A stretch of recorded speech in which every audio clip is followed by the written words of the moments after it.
Praise the Lord. கர்த்தருடைய பரிசுத்த நாமத்திற்கு மகிமை உண்டாவதாக. இன்னைக்கு ஏசப்பா நமக்கு கொடுக்கிற வார்த்தையானது சங்கீதம் 118 சங்கீதம் 13 வசனம். நான் விழும்படி நீ என்னை தள்ளினாய், கர்த்தரோ எனக்கு உதவி செய்தார். ஆமேன். இன்னைக்கு இந்த வார்த்தையின் மூலமா ஆண்டவர் உங்களோடு கூட பேச போறாருங்க. விசுவாசிக்கிறீங்களா? இது சங்கீதக்காரர் பாடின சங்கீதம். அவர் என்ன சொல்றாரு? அவருக்கு வந்த போராட்டம், அவருக்கு வந்த நெருக்கடி, அவருக்கு வந்த பிரச்சனையை பார்த்து அவர் சொல்றாரு, நான் விழும்படி நீ என்னை தள்ளினப்பா, நீ தள்ளினது உண்மைதான். ஆனா என் சார்பில் எனக்கு உதவி செய்ய கர்த்தர் இருக்கிறாரு, அவர் எனக்கு உதவி செஞ்சாரு அப்படின்னு சொல்றாரு. விசுவாசிக்கிறீங்களா? இன்னைக்கு நம்ம வாழ்க்கையில நம்மளை தூக்கி விடுறதுக்கு யாரும் இருக்க மாட்டாங்க. மாறாக நம்மளை குழியில தள்ளுறதுக்கு, நம்மளை விழ பண்ணுகிற நம்மளை விழ பண்ணுறதுக்கு தான் எந்த ஒரு காரியமானாலும். ஏன் எனக்கு இந்த சோதனை வருதுன்னே தெரியல, ஏன் எனக்கு மட்டும் இப்படி பிரச்சனை, இல்லை என்ன மட்டும் நான் அவங்களுக்கு என்ன செஞ்சேன் எனக்கு எதுவுமே புரிய மாட்டேங்குது, நான் எப்போ விழுவேன்னு பார்த்துட்ருக்குறாங்க, நான் என்ன தான் பண்ணட்டும் அப்படின்னு சொல்லிட்டு நம்மளை விழ பண்ணக்கூடிய சூழ்நிலையாக இருக்கட்டும், நபர்களாக இருக்கட்டும், நமக்குன்னே பிரச்சனை வர மாதிரியே இருக்குது இல்லையா? ஆனால் இந்த வசனத்தின் மூலமாக நம்ம அறிந்து கொள்ள வேண்டியது என்னன்னா, என்ன சூழ்நிலை வந்தாலும் சூழ்நிலையை பார்க்காம ஆண்டவரை பார்க்கணும். நம்ம பிரச்சனை இழுக்க தான் செய்யும். ஒருவேளை பாவ சோதனையாக இருக்கட்டும், நான் எப்போ விழுந்து போயிடுவேன் அப்படிங்கிற மாதிரி இந்த பாவம் என்னை ரொம்ப இதாகுது, ஒருவேளை நான் தெரியாமல் அந்த பாவத்தில் நான் விழுந்து போயிட்டேன், என்னால் இனி எழும்ப முடியாதா?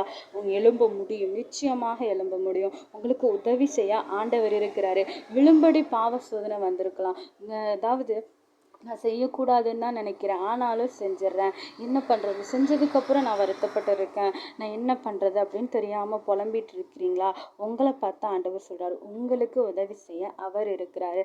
விழும்படி சாத்தான் நீங்கள் விழும்படி என்ன விதமான காரியம் பண்ணியிருந்தாலும் உங்களை தூக்கி எடுக்கிறதுக்கு ஆண்டவர் உண்மையிலே நீங்கள் அவரை நோக்கி பார்த்தீங்கன்னா நிச்சயமாக அவர் உங்களை தூக்கி எடுத்துவார். விசுவாசிக்கிறீங்களா? அதான் இந்த வசனம், நான் விழும்படி நீ என்னை தள்ளினாய், கர்த்தரோ எனக்கு உதவி செய்தார். இன்னைக்கு உங்கள் வாழ்க்கையில் நீங்கள் விழுந்து போன சூழ்நிலையாக இருக்கலாம், ஆனால் உங்களை தூக்கி எடுக்கிறதுக்கு அவர் உண்மையாக இருக்கிறாரு.